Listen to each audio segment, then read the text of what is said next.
Junho é um mês em que a Igreja celebra santos importantes: Santo Antônio, São João, São Pedro e São Paulo. O Estação da Paz de hoje vai falar sobre dois deles, santos que serão celebrados pela Igreja neste domingo, que é a solenidade dos apóstolos Pedro e Paulo. Quem foram esses homens considerados colunas da Igreja? O que a vida deles tem a nos ensinar? Para responder essa e outras perguntas, nós pedimos a ajuda de dois sacerdotes. Acompanhe. Irmãs e irmãos, família Shalom, ternura e paz. Eu sou o Padre Wellington Santos, reitor do Santuário Basílica Nossa Senhora da Piedade. E vamos, nesse breve tempo que temos, meditar um pouco sobre a história de São Paulo e os ensinamentos deste santo para a história da Igreja, especialmente para o tempo presente. Uma história sempre atualizada dessa experiência bonita de fé que ele fez, de uma conversão profunda que transformou completamente a sua vida. Pois bem, Paulo antes chamava Saulo de Tarso, ele era judeu, por ter nascido da tribo de Benjamim, então ele era judeu de nação, porém Tarso, a cidade onde que ele morou, que ele nasceu, era também uma colônia romana, por isso ele também recebe o título de cidadão romano. Isso foi importante depois para os vários embates que ele teve, a ponto de apelar diante da perseguição dos judeus, para que ele fosse julgado por Roma por causa da sua cidadania romana. Ele foi educado dentro do judaísmo na corrente farisaica e era ardoroso na vivência dos preceitos judaicos, no seguimento da lei de Moisés. Por isso, ele tinha autorização para identificar cristãos, prendê-los, com o intuito de acabar com o nascente cristianismo daquele período.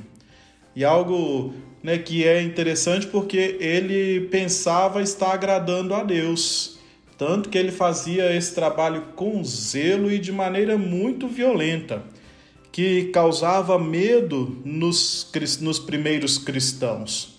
Até que isso é relatado em Atos dos Apóstolos, no capítulo 9, para que possamos meditar sobre a vida deste santo. Até que ele faz um encontro com Jesus que transforma a sua vida. Ele vai dizer lá em Atos dos Apóstolos, respirava ameaças e morte contra os discípulos do Senhor. E ali, neste caminho, indo para Damasco, ele viu-se cercado de uma luz resplandecente vinda do céu. E caindo por terra, ouviu uma voz que dizia: Saulo, Saulo, por que me persegues? Aí Saulo vai dizer: Quem és, Senhor? Aqui ele usa a palavra Kyrios, que em grego, toda vez que usado na nossa Bíblia, no Novo Testamento, é para indicar o próprio Deus. Aí responde ele: Eu sou Jesus a quem tu persegues. Aqui vale a gente tirar essa experiência que faz Paulo quando ele experimenta a igreja como corpo de Cristo. Ele perseguia os cristãos. Ali, quando Jesus conversa com Saulo, chama, Saulo, Saulo, por que me persegues? Ele passa a compreender a igreja como corpo de Cristo. E depois trata sobre este tema na carta que ele escreve aos Coríntios, a segunda carta, para falar de corpo de Cristo, também na carta aos Gálatas. Então, uma experiência bonita que ele faz da sua conversão e depois esse entendimento da igreja como este corpo de Cristo. Vale aqui a gente pensar que o centro da mensagem pregada por Paulo é a figura de Cristo, na perspectiva de que a salvação dos homens foi cara, custou a cruz. A redenção efetuada por Cristo, pensando, cuja ação mantém uma relação estreita com a ação do Pai e do Espírito Santo, marca este ponto de inflexão na situação do homem e na sua relação com Deus.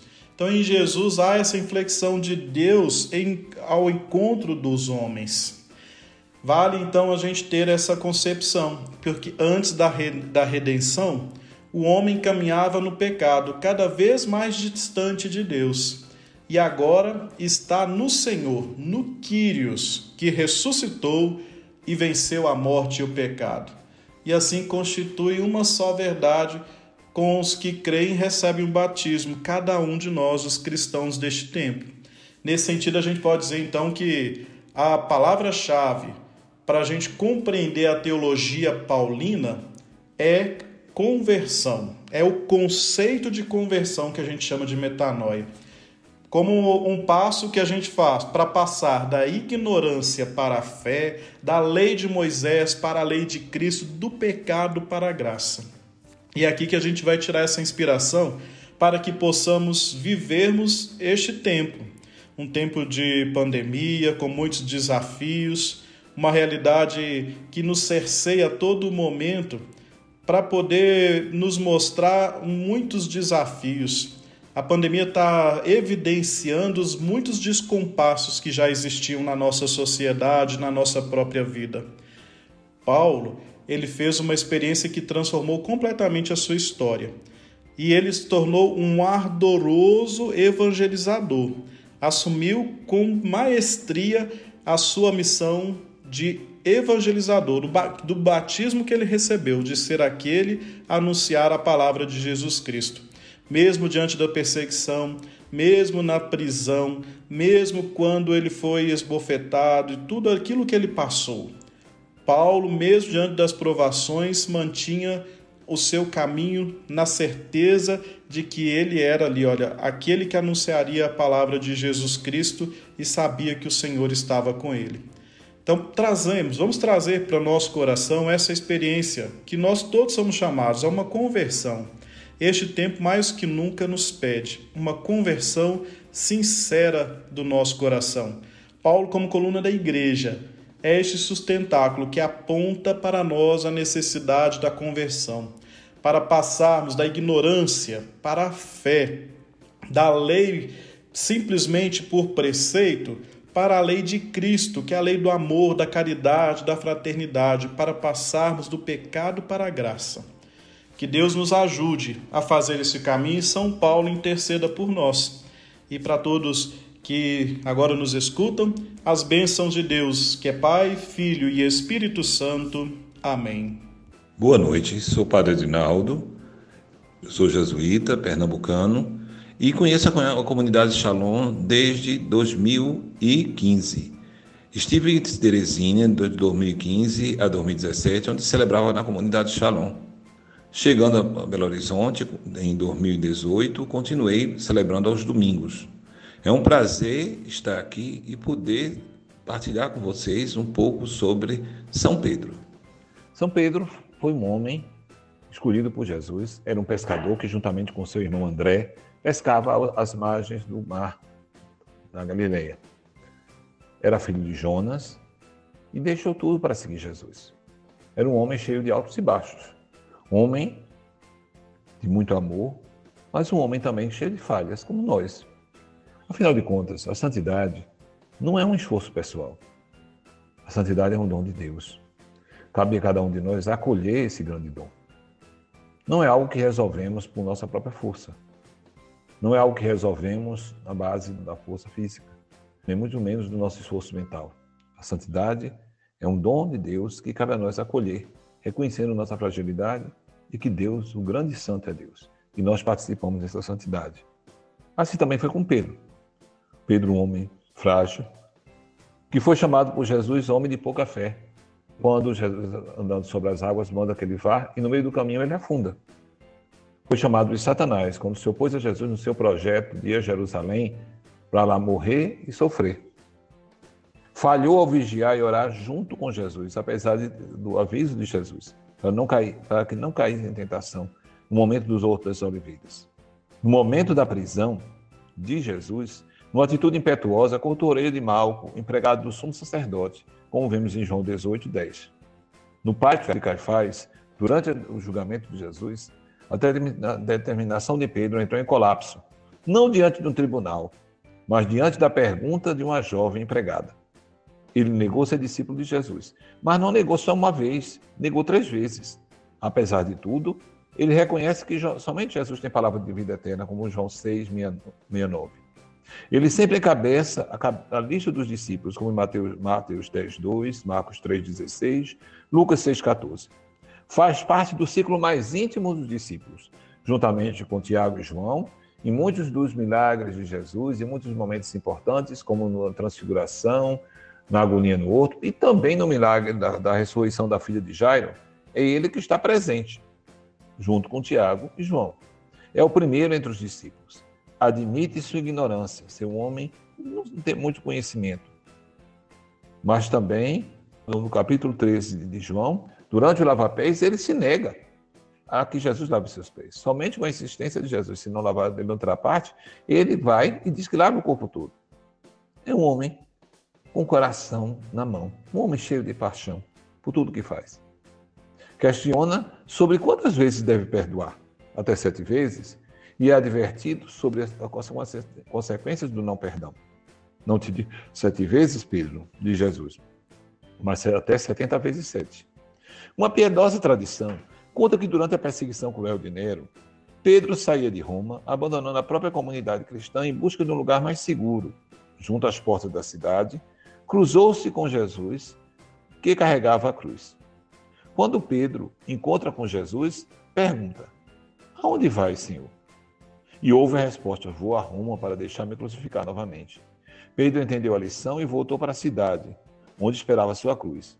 Um historiador antigo refere que Pedro pediu para ser crucificado de cabeça para baixo, por sentir-se indigno de morrer como seu mestre, de cabeça para o alto. Apesar de suas fraquezas, Pedro foi fiel a Cristo até a dar a vida por ele.